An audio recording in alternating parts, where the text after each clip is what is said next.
Friends, smart education academy की आज की क्लास में आप सभी का स्वागत है।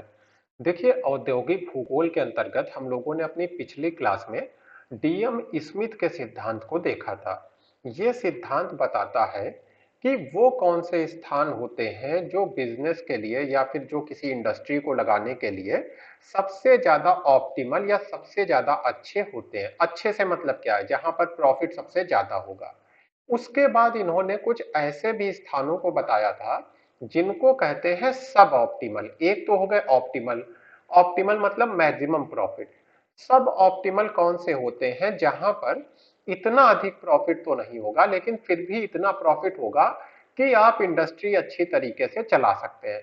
तो हम लोगों ने लास्ट क्लास में डिस्कस किया था कि ये जो सब ऑप्टिमल स्थान है, इसके बारे में हम लोग अगली क्लास में समझेंगे। तो आज हम लोग देखने जा रहे हैं सब ऑप्टिमल लोकेशन थ्योरी। तो चलिए हम लोग इस सिद्धांत को समझते हैं। देखिए, किसी भी डिसीजन को लेने में दो चीजों का बहुत बड़ा योगदान होता है। एक तो आपके पास उसके संबंध में जानकारी कितनी है, और दूसरा आप उस जानकारी का प्रयोग कैसे करते हैं।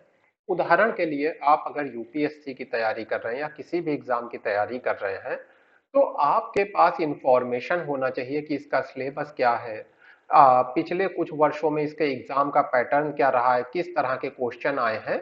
ये सारी जानकारी आपके पास होना चाहिए। लेकिन केवल इतने से काम नहीं बनेगा।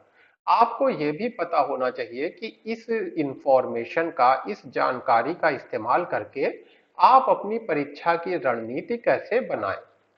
अगर ये दोनों काम आप कर सकते हैं तो आप सफल होंगे। ठीक यही चीज इंडस्ट्रीज के ऊपर भी लागू होती है। मान लीजिए कि एक इंडस्ट्री है जो बैटरीज बनाती है, जो वाहन में हमारी बैटरी लगती है, उसको बनाती है। अब अगर इस इंडस्ट्री के पास ये इंफॉर्मेशन हो कि भारत के वो कौन से क्षेत्र हैं जहां पर इन बैटरीज की सबसे ज्यादा जरूरत पड़ने वाली है। दूसरा, वो अगर इस इंफॉर्मेशन को, ये जो इंडस्ट्री है, इस इंफॉर्मेशन को अच्छे से यूज भी कर पाए, तो ये सबसे ज्यादा प्रॉफिट वाली लोकेशन का चयन कर सकती है। यानी कि जहां पर इन बैटरीज की सबसे ज्यादा जरूरत होने वाली है, वहीं पर जाकर के ये इन बैटरीज को बेचेगी। इसको और भी सिंप्लीफाई करने के लिए, मान लीजिए आप होटल बनाते हैं, आपका काम है होटल्स का निर्माण करना। अगर आप ये समझ पाए किसी तरह से, आपको एक तो इंफॉर्मेशन मिल जाए कि आगने वाले 2 सालों में किन जगहों पर सबसे ज्यादा आबादी माइग्रेशन करेगी, यानी सबसे ज्यादा प्रवासी किन स्थानों पर जाएंगे, तो आपको पता चल गया कि होटल की आवश्यकता सबसे ज्यादा कहाँ होगी। और फिर इस इंफॉर्मेशन का अगर आप यूज भी कर पाए, यानी कि इसको आप यूज करके एक प्रॉफिटेबल बिजनेस बना पाए, तो आप जो है एक ऑप्टिमल लोकेशन तक पहुंच सकते हैं। एक ऐसी लोकेशन तक पहुंच सकते हैं जहां पर आपको बहुत ज्यादा प्रॉफिट होगा। अब इसी चीज को, जो अभी हम लोगों ने बहुत ही सामान्य भाषा में डिस्कस किया, इस पूरे चित्र में समझिए। देखिए, यहां पर दिया गया है, ये जो आप देख रहे हैं 1 2 3 4 5 6, ये 6 अलग अलग व्यापारिक प्रतिष्ठान है, या कह लीजिए 6 अलग अलग कंपनी है। और ये 6 अलग अलग कंपनी जो है एक ही चीज का प्रोडक्शन कर रही है। यानी मान लेते हैं, चलिए, सभी जो हमारी गाड़ियों के टायर्स होते हैं उन्हीं को बना रही है। तो 6 कंपनियां टायर बना रही हैं। कितने स्पेस में? ये जो आप पूरा ब्लू कलर का स्थान देख रहे हैं, इस स्पेस में। तो अब देखिए, जाहिर सी बात है, इनको कुछ इंफॉर्मेशन की जरूरत होगी। तो जो सबसे नीचे यहां पर आपको कंपनीज दिख रही हैं, इनके पास सबसे ज्यादा इंफॉर्मेशन है। और जैसे जैसे हम ऊपर की तरफ जा रहे हैं, तो इसका मतलब है कि इंफॉर्मेशन कम हो रही है। तो दूसरे नंबर की कंपनी, तीसरे नंबर की कंपनी और पांचवें नंबर की कंपनी के पास सबसे कम इंफॉर्मेशन है बिजनेस को लेकर के। फिर दूसरी चीज हम लोगों ने देखी कि यह भी बहुत जरूरी है कि आप इंफॉर्मेशन का यूज कैसे कर रहे हैं। तो यहां से जैसे जैसे हम आगे जाते हैं, इंफॉर्मेशन को यूज करने की कैपेसिटी बढ़ रही है। यानी दूसरे नंबर की कंपनी बहुत कम इंफॉर्मेशन का यूज कर पा रही है। तीसरे नंबर की, चौथे नंबर की कंपनी जो है, इंफॉर्मेशन को यूज करने की इनकी क्षमता बहुत कम है। छठे नंबर की कंपनी की ठीक ठाक है, और पांचवें नंबर और पहले नंबर की जो कंपनी है, इनकी जो क्षमता है इंफॉर्मेशन को यूज करने की, वो बहुत अच्छी है। अब देखिए, एक चीज और समझ लीजिए।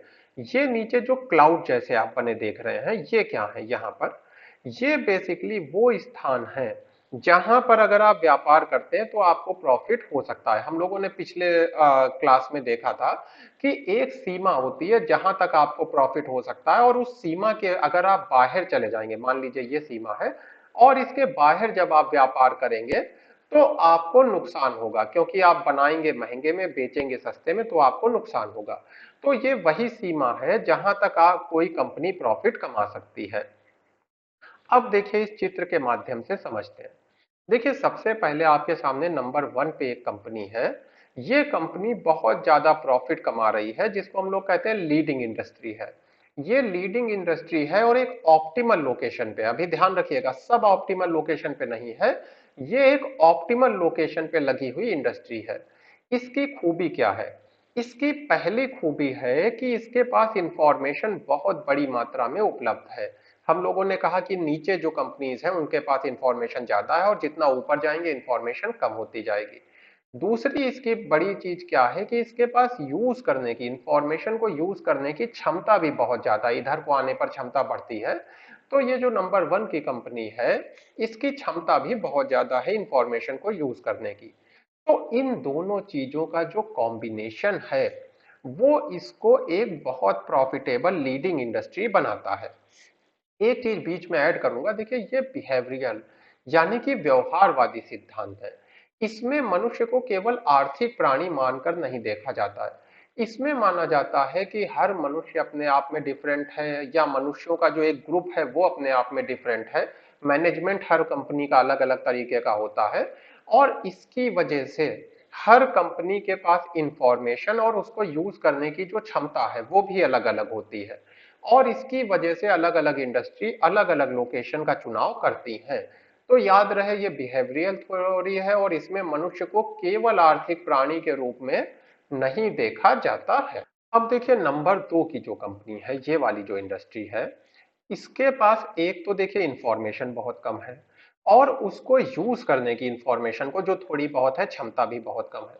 लेकिन फिर भी ये एक ऑप्टिमल लोकेशन पे है, इसको फिर भी प्रॉफिट हो रहा है। क्यों?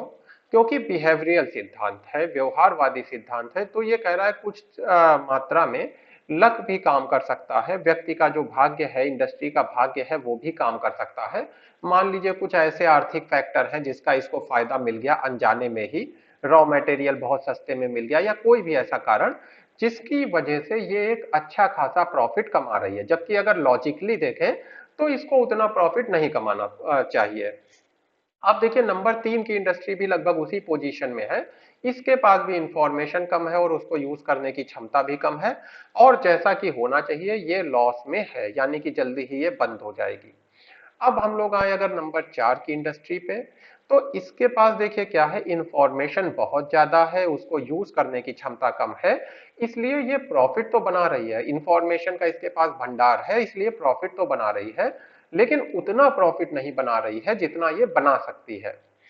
अगर नंबर पांच की इंडस्ट्री की बात करें, इसके पास क्या है, यूज करने की क्षमता तो है, यानी कि इंफॉर्मेशन को ये कंपनी बहुत अच्छे से यूज कर लेगी जो इसके पास थोड़ा बहुत इंफॉर्मेशन है। लेकिन इसके पास इंफॉर्मेशन की कमी है, नीचे वाली इंडस्ट्रीज के पास बहुत ज्यादा जानकारी है, ऊपर ये जो इंडस्ट्री बैठी है इसके पास जानकारी बहुत कम है। तो ऐसे में क्या होगा, क्योंकि इसके पास कम जानकारी है इसलिए ये जो है प्रॉफिट तो बना रही है लेकिन थोड़ा, क्योंकि इसकी क्षमता बहुत ज्यादा है, थोड़ा सा डेटा जो है वो भी ये यूज कर लेती है। इसके जो R&D है, रिसर्च एंड डेवलपमेंट है, वो बहुत अच्छा है। तो इसलिए इसके पास जो थोड़ी इंफॉर्मेशन आती है उसको भी यूज करके ये प्रॉफिट कमा लेती है, लेकिन थोड़ा।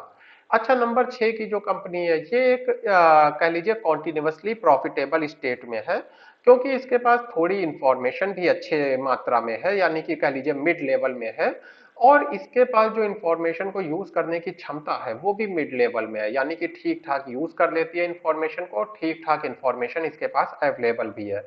तो ये एक लगातार कॉन्टिन्यूसली प्रॉफिट कमा रही है। तो अब देखिए यहाँ पर क्या हम लोगों ने देखा कि जब हम लोग व्यवहारवादी दृष्टि से देखते हैं इंडस्ट्रीज की ऑप्टिमल, अच्छा सब ऑप्टिमल लोकेशन कौन सी थी? सब ऑप्टिमल लोकेशन यही थी, ये वाली हो गई, ये नंबर छह इंडस्ट्री की सब ऑप्टिमल है, नंबर फाइव की सब ऑप्टिमल है। तो ये सारी आपकी सब ऑप्टिमल लोकेशन थी। तो यहाँ पर हम लोगों ने देखा व्यवहारवादी सिद्धांत की दृष्टि से कि वो कौन से कारण है जिसकी वजह से कुछ व्यापारी ऑप्टिमल लोकेशन को ना चुन के, जैसे ये ऑप्टिमल लोकेशन थी रेड कलर वाली, इनको ना चुन करके सब ऑप्टिमल लोकेशन पर जाते हैं। इसमें हो सकती है इनकी इंफॉर्मेशन की कमी या इंफॉर्मेशन को यूज करने की जो क्षमता है उसकी कमी। और इसके साथ ही हम लोगों ने कुछ पार्ट में देखा कभी कभी लक भी काम कर जाता है, क्योंकि व्यवहारवादी सिद्धांत है तो मनुष्य के व्यवहार को भी ये कंसीडर करता है। इसके साथ ही इस सिद्धांत में कहा जाता है कि देखिए 5 साल बाद कौन कंपनी सबसे ज्यादा प्रॉफिट कमाएगी। आज मान लीजिए ये कंपनी अपनी अपनी जगह पे लग रही है, 5 साल बाद सबसे ज्यादा कौन प्रॉफिट कमाएगा किसी को नहीं पता। तो ऐसे में मान लीजिए जो कंपनी है, मान लीजिए इस स्थान में 10 कंपनियां हैं और उसमें से आपकी कंपनी सबसे ज्यादा प्रॉफिट कमा रही है, तो आप इतने में भी खुश होंगे क्योंकि आपके जो कॉम्पिटिटर हैं आप उनसे ज्यादा प्रॉफिट कमा रहे हैं। व्यवहारवादी सिद्धांत की यही भूमिका है। ये क्या कह रहा है कि मनुष्य की साइकोलॉजी को समझिए, जरूरी नहीं है कि वो उसी स्थान को ढूंढे जहां सबसे ज्यादा प्रॉफिट होगा। वो ऐसे स्थान में भी बिजनेस करता रहेगा जहां पर उसको अपने कॉम्पिटिटर से ज्यादा प्रॉफिट हो रहा है। शायद किसी और जगह पे जाकर के वो इससे ज्यादा प्रॉफिट कमा सकता है, लेकिन क्योंकि अभी वो अपने कॉम्पिटिटर से आगे है तो वो यहीं पर व्यापार करता रहेगा। इसके साथ ही इसमें यह भी कहा जाता है कि मनुष्य के सभी जो निर्णय हैं वो आर्थिक नहीं होते। सामाजिक सांस्कृतिक दृष्टि से भी मनुष्य निर्णय लेता है। इसीलिए समान परिस्थितियों में कुछ जगहों पे व्यापार बहुत ज्यादा विकसित हो जाता है, जबकि दूसरी जगहों पे व्यापार उतना ज्यादा विकसित नहीं हो पाता, जबकि दोनों स्थानों की परिस्थितियां एक जैसी हैं। तो ये व्यवहारवादी सिद्धांत हो गया जो बताता है कि क्यों कुछ व्यापारी बहुत ही ऑप्टिमल एकदम सही लोकेशन का चुनाव कर पाते हैं अपने व्यापार के लिए, और जबकि कुछ इंडस्ट्रीज ऐसी होती हैं जो सब ऑप्टिमल लोकेशन पर अपना व्यापार करती हैं जहां पर प्रॉफिट होता है लेकिन थोड़ा कम होता है, और कुछ इंडस्ट्री ऐसी होती हैं जो लॉस में चली जाती हैं।